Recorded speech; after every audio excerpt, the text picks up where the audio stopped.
my job. Come and pull up to Portfolio Talks. Hey, paper stacking round the clock. Time to pull up to Portfolio Talks. Yeah. Portfolio Talks. Hey, Portfolio Talks.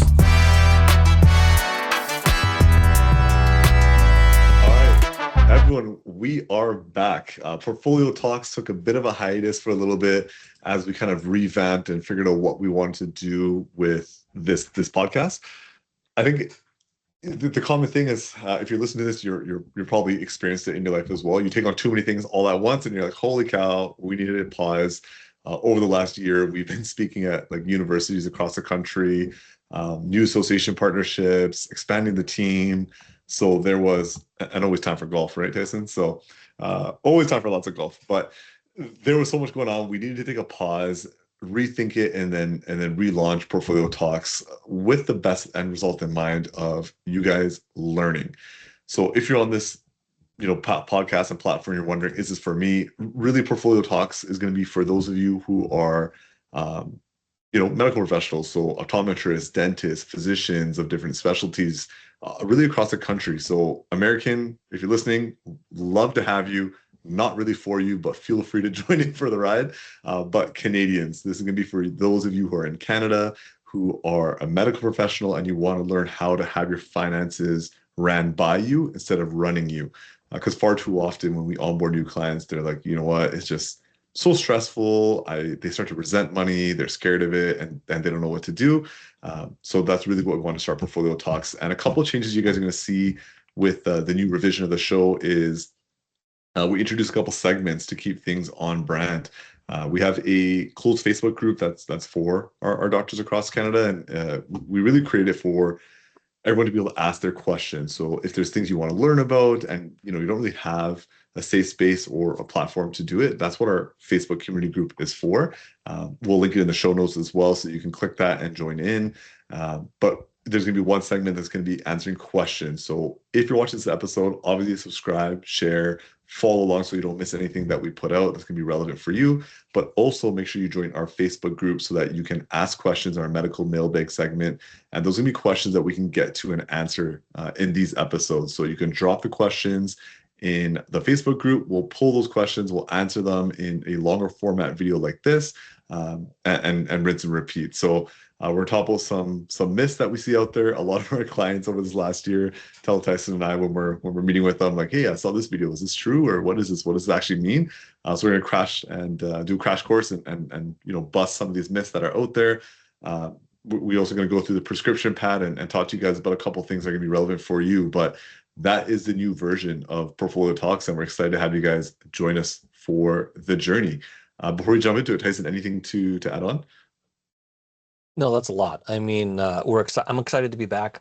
I like this part of what we do and being able to put these out, get better at it. When we look back at our first couple of episodes, it's like it's hard to see yourself on camera, but we've had people come up and say, "Hey, I watched this episode and we learned this, or you guys talked about this."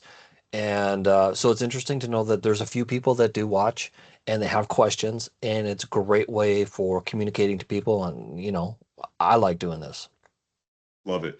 So you're probably listening to us in your car. Hopefully you're paying attention on the road, or if you're like us and you enjoy work from home, you're probably, streaming it from your computer or whatever it is. So feel free to kind of follow along. But today we really want to talk about RRSPs. RRSPs, lots of acronyms in the Canadian financial world. So this is in March. We're recording this in March. So our RRSP season just came to an end.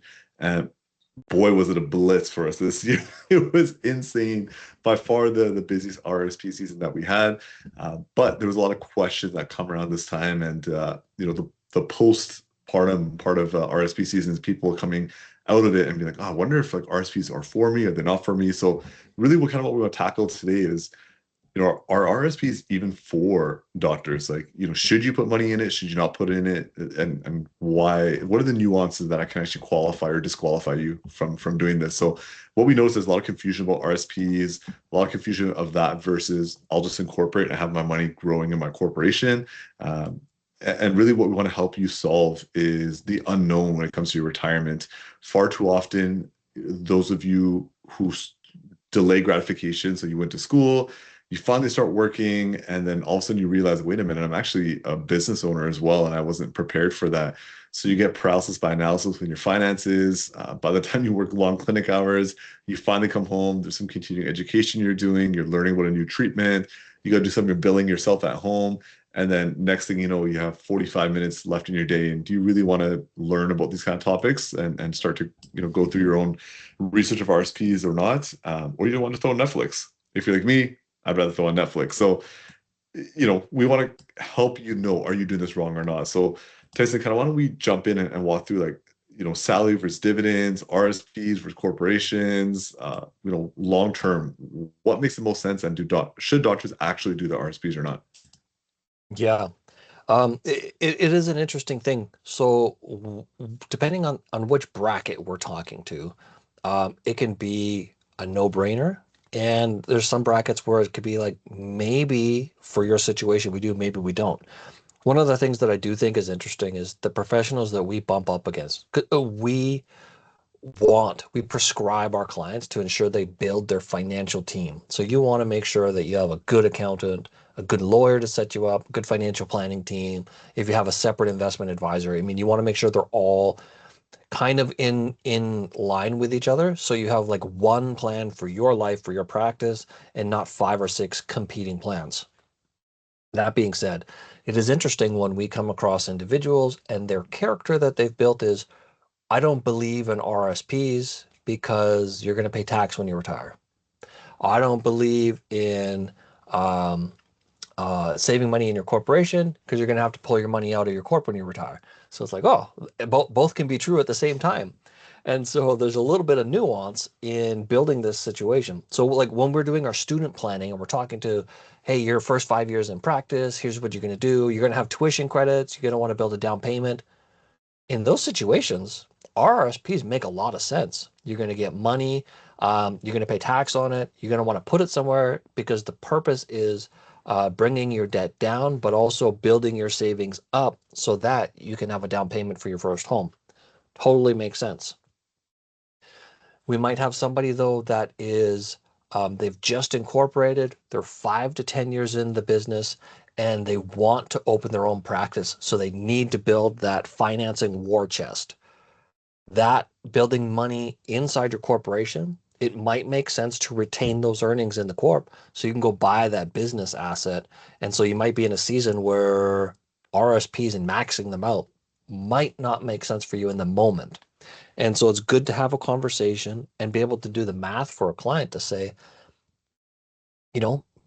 this is your immediate, your short-term goal. Maybe we should attend to that and we'll do it in this way. If we remove some of those layers and we just think your accountant says you make $500,000 a year, you're paying yourself $187,000 a year in salary. So you're going to max out your RRSP contribution room. We have clients that do that too. They put themselves on payroll, so they pay taxes on regular intervals. You don't get a bill at the end of the year. And they do $33,000 of RSP contributions every year. Seems pretty simple. Seems pretty linear. And in clients' lives that are uncluttered, we have some that are very simple. Man, sometimes the simple solution is the good solution. Yep, absolutely. And I think that is a great point. Simplicity is a beautiful thing, and a lot of people don't realize that. And it really goes down to, like, if you put yourselves in your own clinics, when let's say you're an optometrist and you're talking to clients about dry eye care, you could go right into the weeds, but okay, oh my God, like, I'm so excited. You can do like heat compressions, you can do these eye drops, we have this treatment for you. You should take omega-3s, take 11 a day, eat these types of foods, put cucumbers on your eyes. There's so many different things you can do. But to our earlier point, that's paralysis by analysis. Sometimes the best approach is, what are they actually going to do and what's going to benefit them in their life? And it's really as simple as, hey, here's these eye drops, take these eye drops and try and reduce your screen time, or get some blue light blocking lenses, which I have somewhere. I have 2 of them. I bought one. I bought another one because I lost my first one. I got mine here. I'm not wearing them. I don't even know where either one of mine are now. So they're all over the place. Story of my life, all over the place. But, when it comes to RSPs, it's the same kind of thing. Is simplicity is a beautiful thing because it allows you to have that cognitive fatigue resolved, and then you can focus more on the big revenue drivers in your life. So A couple things when it comes to add on to what Tyson was talking about is I agree with all your points of like, does it or does it not make sense? What you need to realize is you are going to pay tax at some point. The perhaps bad thing about the tax system in Canada is you are going to pay tax. Like there's a very big difference of tax evasion and tax planning. And there's a profound gap between the two. You don't want to be in a tax evasion standpoint because you earn, if you're listening to this episode in this podcast, you earn like the top incomes in the country. So do you really need to take the risk of being audited and throwing everything in jeopardy just to save a bit on a tax bill where you quantify that out for the rest of your career? It's really non-material versus doing tax planning, which is what Tyson was talking about of do you put yourself on salary, do you put your RSPs and things like that. That's the bad part. But the good part about Canada is it's an integrated tax system. So you can be rest assured that one decision over the other, it's a marginal difference when it comes to your dollars. It's not like I made the wrong call of, your internal medicine doctor, someone comes to ask you what medication I'm taking or what's the treatment, and you give them the wrong medication. You're like, oh my God, that's like life-changing and life-threatening and all turning down the road. That's not the same when it comes to this decision of RSPs. The good thing with RSPs, if you don't use it, you don't lose it. It'll roll over to the next year, which is really good. Whether you pay yourself a salary or a dividend, more or less, it's going to be about the same. Eventually, the tax bill will come due, and that's how our integrated tax system works. The benefit is you can choose when to pay that tax bill. And ideally, you would want to build it so it smooths out over the duration of your career and through your accumulation of all these life goals that you have. Like Tyson was mentioning, your first home purchase, buying a clinic, retiring, buying a rental property, supporting your children, or perhaps your dependents up a generation. All those things require money, which will more times than not require you to take the money from the corp onto the personal side because a lot of these will be personal goals. So you're going to have to pay the tax bill. The question is when and how.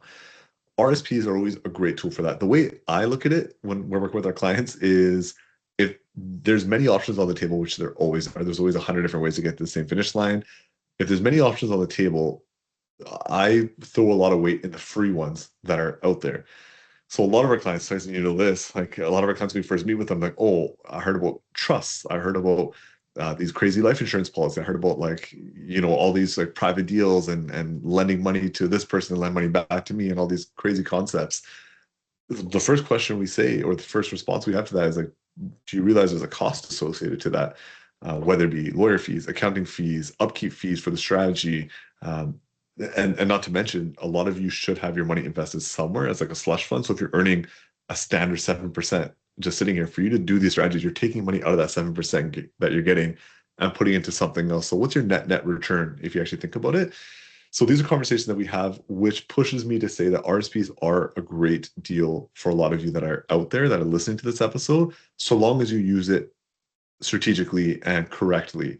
So if you understand that at some point there is, Tyson Incorporated and Tyson as a person, all the goals that Tyson has at some point is going to require him to get his wealth from the corporate side onto the personal side at some point. I'm not saying that has to happen today, not saying in a couple of years, but at some point that will happen.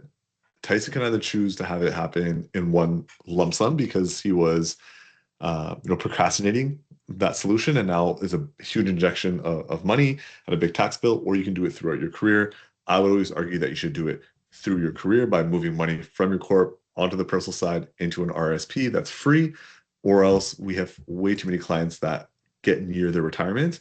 And what do we say, Tyson? It's like you're forced to have a dormant corporation because that is really your RSP that's unlimited, but you're not working anymore. So there's no real advantage of you holding this corporation, but you're stuck with it with the $5,000 to $6,000 a year in fees of bank fees, accounting fees, everything that's in corporate, minute books, all that stuff that goes in your corporation. You're stuck paying those fees because you didn't withdraw the money correctly during your working career. So now you're stuck with this dormant corporation until you can get the money out, or you pull it out in one lump sum and pay a big tax bill. So, yeah, I don't know if you have anything to add to that, but that's like what we see a lot.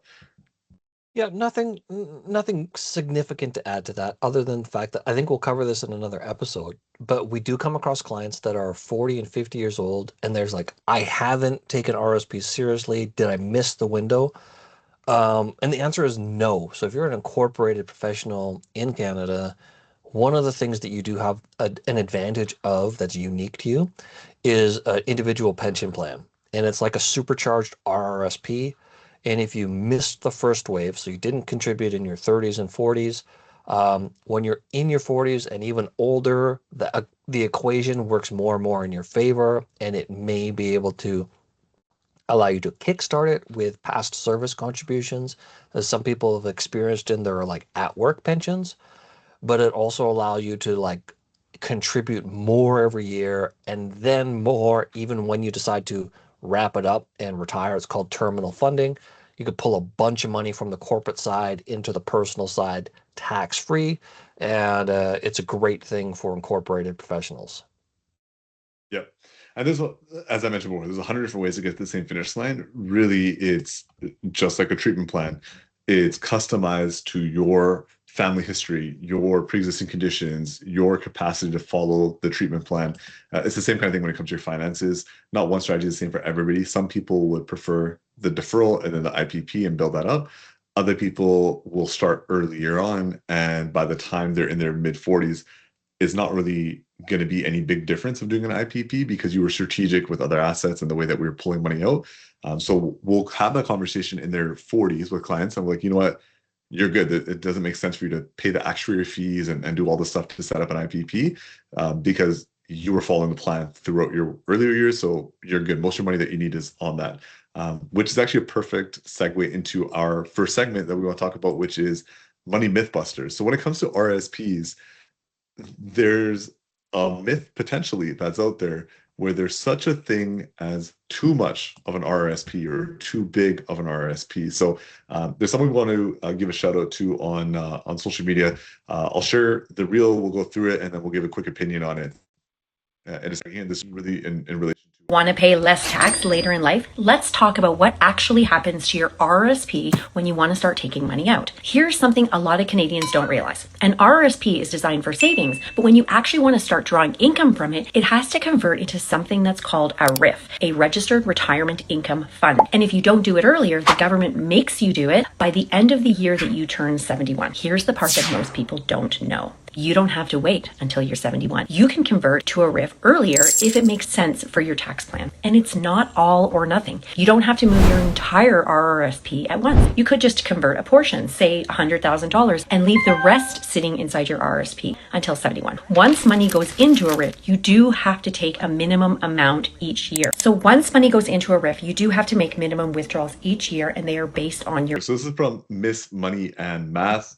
Big shout out. Great content, and I do love this piece. So, Tyson, Mythbusters, too much money in RSP, true, not true? What are your thoughts? Yeah, and again, I think it depends on the circumstances, but yeah, do you need to have 5 million or 10 million dollars in your RSPs? Probably not. There's other solutions that you can do because what she was alluding to is like when you're drawing income in retirement, it's taxed as income. And so there's different tiers of tax that you can experience when you're retired. There's income, which is the highest threshold, and then there's interest income, and then there's dividend income, and then there's capital gains income. And if it's interest, dividends, or capital gains, sometimes we could be strategic in when we want to like activate those or pull those levers. But if it's income coming from your RRSP or your RIF, you don't always get a choice of like how that's going to come to you. You have a minimum that you have to do, which is, 4 to 6% a year, depending on how old you are. And you can take more if you want. It just means that your income will be higher. Some of the things that people become sensitive to, and we've had these conversations recently.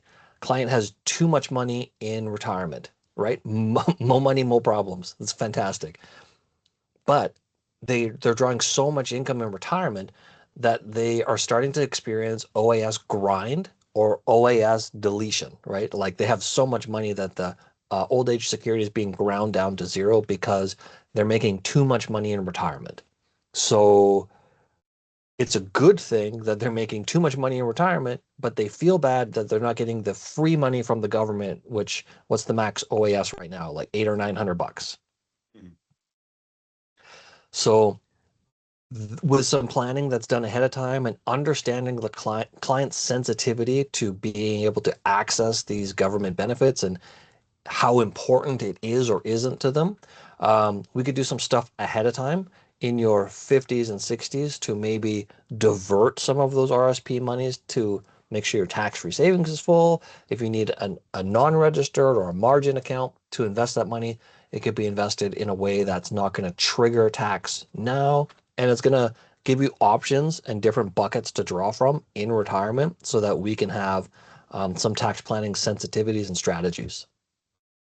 Yeah, well said. I don't really have much to add there besides the function of it. So yeah, like RSP, if you thought that was enough acronyms, jokes on you because RRIF or RIF is here as well. So really when it comes down to the deaccumulation, like we're always big advocates of reverse engineering. So what do you actually need? There's a lot of goals that you'll have in your life, but one of them that is a definitive goal is you're going to need enough money to retire. Like there's not much leeway on that. You have to retire yourself.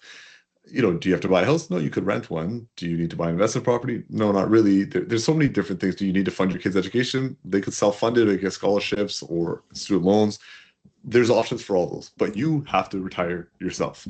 So when it comes to that, we always like to reverse engineer to figure out how much you need to actually have as a future value calculation in retirement, at whatever age that looks like you. And a lot of our doctor clients, they do preferment, as Tyson always likes to say. So they don't fully retire. They're like, oh, I'll do clinic a couple days a week, or I'll be involved in my association, pass the knowledge forward, all that stuff, because they don't want to fully retire. They're passionate about what they do, which is amazing for the end client and patient outcomes. But how much money do you actually need? And then we can figure out how much RIF income you'll have. Like that video mentioned, there is minimums you have to withdraw. And if there is a spouse that's of a younger age, you can choose that spouse. So there's a lot of variables that come into it, but we can kind of take that guesswork out of it and leave you with a definitive number. You need this much in retirement. And a lot of times we'll try and integrate with old age security because it's free money that is going to be indexed to inflation, which is always really nice. So if you have a longevity risk, like you're predisposed to having a longer life expectancy because you're healthy, you're never stressed during your working career, right? Wink, wink, nudge, nudge. But all those stuff may actually help you to live a longer than expected life expectancy. The potential risk is the longevity of your money, having types of income that are indexed to inflation, like old age security can always benefit that. So it's always nice to have that as part of your plan. So based on all these things, we can leave you with a number of what is your max RSP that you should work towards, because anything after that doesn't really help you all that much because you're going to be in the same marginal tax rate as you were in your working career. So really, what was the point of the tax deferral? And the answer is it didn't really help you much. So it's nice to have that number to work towards. And once you get close to the number, then you start looking at different asset classes or different things you want to do, whether that be aggressively paying down debt, whether that be passing wealth to the next generation, or doing tax deferred growth in non-reg accounts or whatever. There's 100 different things you can do. But is it a myth that there is such a thing as too big of an RRSP? I would say no, that's not a myth, but that number is going to be different for each and every person. But there is a point where your RRSP will become too big and it doesn't make sense for you to put your money in there anymore. It makes sense to do other things, which is great. So going into our next one is our next segment we want to go through is our prescription pad. So this is really the best move right now. If we're going to prescribe you something to do, and Tyson kind of talked about, we coined this term as we're going to prescribe your financial plan. So if we're going to give you a little prescription, hopefully you can read our writing, but if we're going to give you a prescription of, what's the best thing to do right now, we're talking about RSPs. Tyson, what would be your recommendation, your prescription for the audience right now? Well, right now, as we're in March, does that mean you want to max out your RSPs and shove that money to the side and not be able to use it for the rest of the year? The tax time is April next year. So you can't contribute and have it affect your 2025 income at this moment. We missed the window. So what I would say is take a moment and look at your financial plan with your planning team. should you be on biweekly or monthly contributions? That makes everyone's life so much easier. We know exactly where we're going to be in January of next year, so that if you had a spectacular year and you made way more money than you thought, we have a couple of months to run some new calculations and top up. But worst case scenario, we know what your baseline is going to be. We know how much you should be contributing to RSPs. We've talked to the rest of your financial team. We have consensus. We're good. Um, and so, like, what should you be doing right now?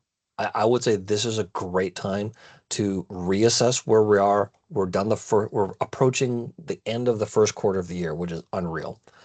Um, I in the investment world, I look at this as TFSA season. So tax-free savings account season starts when RRSP season ends, because it usually doesn't get the attention that it should. And so we want to assess, like, what are all the pillars of your plan? How does RSP work for you? And what does the calculation say? Like Vishal was saying, it's the time value money calculation. Hey, to have the lifestyle that you want in the future, you have to do this based on your risk profile. This is how much you should be earning in your portfolio. And we work it all backwards so that the math works in your favor. Yeah, well said. And I agree. I love a lot of our clients, a lot of you that are on this podcast listening are getting in the situation where you're just maxing out your RSP anyways on an annual basis. So that math is pretty simple. You can take that, break that down on whatever frequency you want to deposit in, whether it be monthly or biweekly or whatever, and just set that up via automation. So the guesswork is kind of gone out of it. And that's always really nice. So there's no stress when it comes to RSP season besides recalculations. The other thing I would say is, if I can prescribe you something to do right now, it's the craziness of the RSP season just ended. So maybe you are a first-time physician that just incorporated, or you're a dentist who just ran out of your tuition credits, so you had to quickly dump some money into an RSP, and it was more of a rush. Like, okay, from a tax standpoint, it makes sense. I got to do this, and you put the money in, but you aren't fully aware or comfortable with how it's invested, because putting your money into an RSP itself isn't good enough. You need to invest it correctly as per your time horizon. Is it for a down payment or is it for your retirement? Those are two very different things, and they should be invested very differently. So it's a good time to reassess the investments or the underlying investments of your RSP deposit that you just made, to make sure that it is aligned with what you want. What are the projected returns, and does that make sense for you? So that would be my prescription for you: is take the time now. The craziness is over. Your advisors are probably a little bit more free now as well. Your accountants are finally breathing a little bit for a little bit until like the summer corporate year ends start coming in. But all that kind of stuff is nice. So it's a good time to reassess.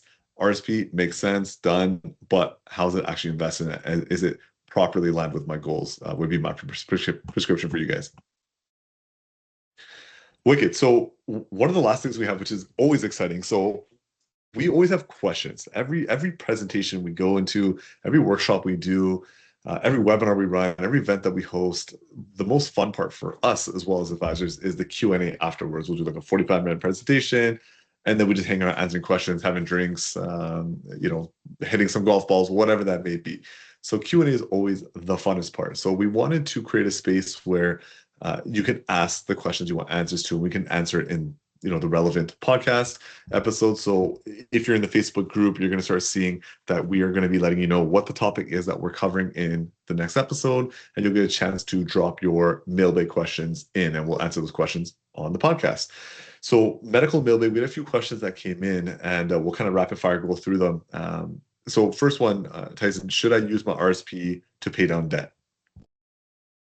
Yeah, in short, I would say no. And only because I've had the experience, and maybe maybe they're asking the question from a different frame.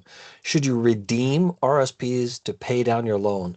My answer would be no in almost all cases, because most people don't anticipate the tax that redeeming from your RSPs is going to generate.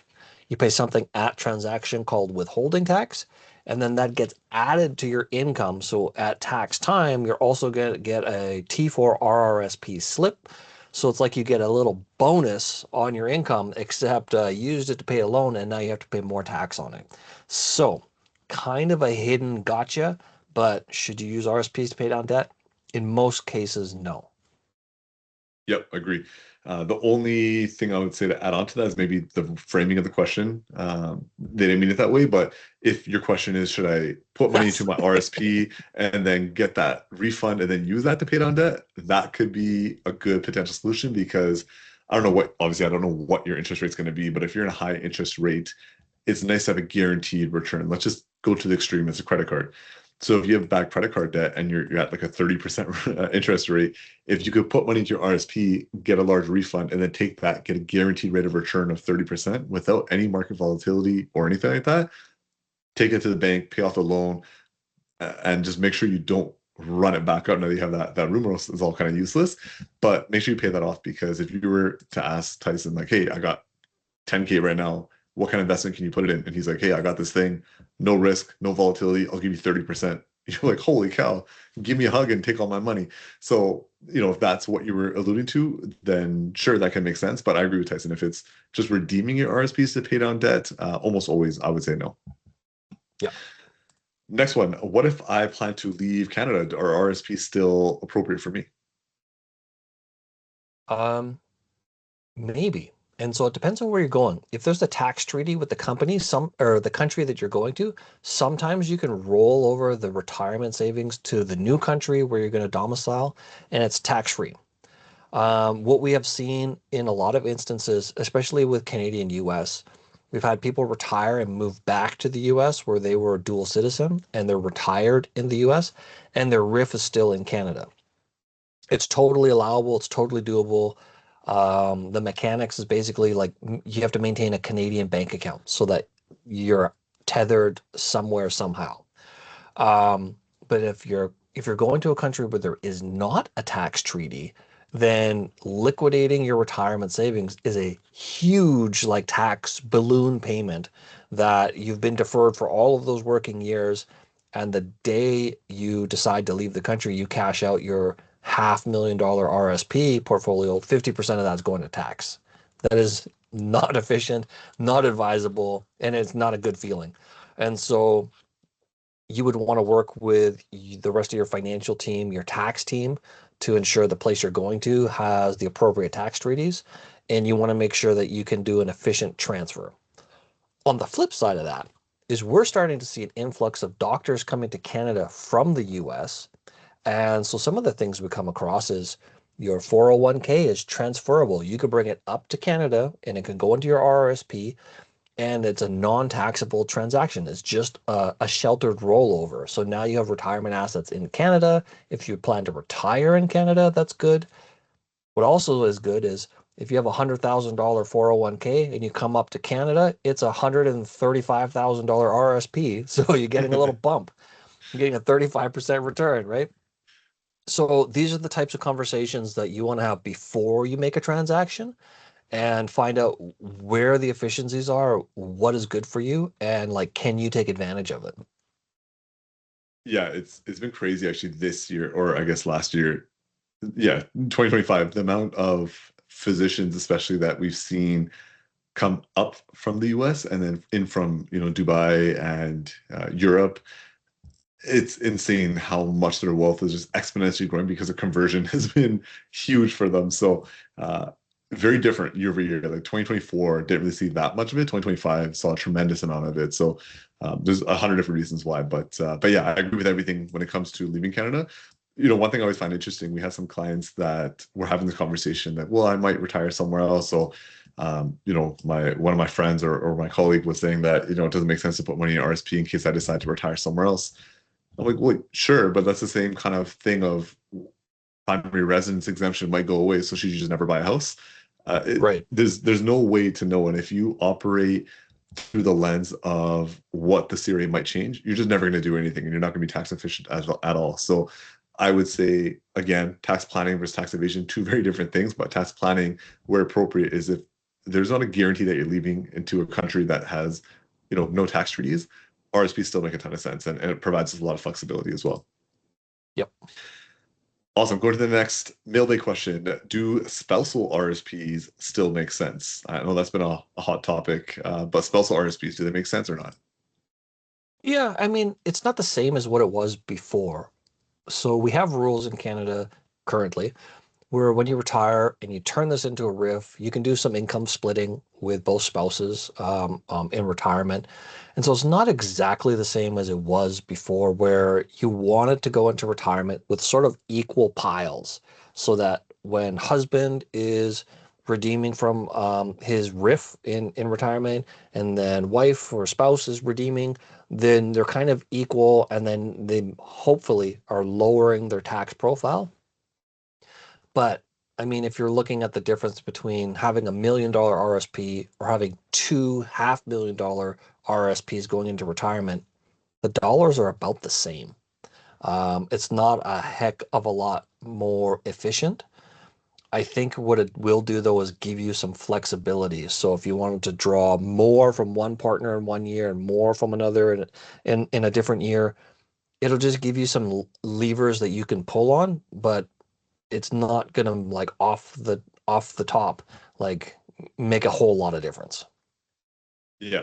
And I think the function, the mechanics of it really confuse people. So when it comes to your spousal RSP, let's say I'm going to take money and put it into my wife's RSP via a spousal RSP. If you're doing a spousal RSP, I'm using my contribution room to make that deposit. So I'm getting the deduction, it's my RSP contribution room, and then the money will be withdrawn in my wife's name, presumably in retirement, and it'll be at her marginal tax rate at that time. So that's the premise of the point of the spousal RSP is you use a situation where there's a gap of income. You can use a high income earners contribution room to get the deduction for them, but they don't have to withdraw it. Again, let's assume that we're at that point where that RSP is too big for spouse number one, but it's not too big for spouse number two.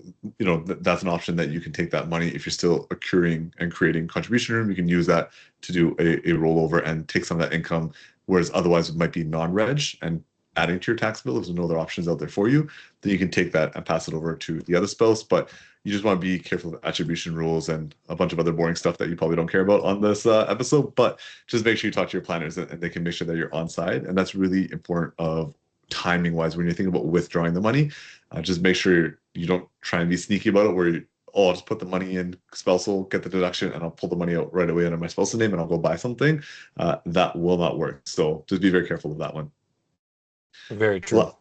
Last question for our mailbag is salary versus dividends in the framework of RSPs. Does it matter if you use salaries or dividends, and what's the difference? Yeah, so for simplicity's sake, a lot of the advisors choose one or the other. And when we have the conversations with clients, a lot of the times, like the TLDR is like, you should probably do a blend of both. We just have to find out what your mix is. But if I boil it down to a couple of points, salary is really good. It's going to generate RRSP contribution room for you. You're going to contribute to CPP. You're going to, if you don't use it, you're going to at least accumulate retirement room in your RRSP so that later you could do a catch-up loan or a catch-up payment, something like that. Dividends is really good from the accountant's point of view. They say it's a little bit lower tax profile. You can choose as an incorporated professional to forego CPP contributions, which means you're saving about $8,400 a year. The accountant's advice typically means like you can do something with $8,400 a year better than CPP can. If we're looking at the 2000 to 2005 CPP investment board, then yes, you could. Currently, they're doing a pretty good job.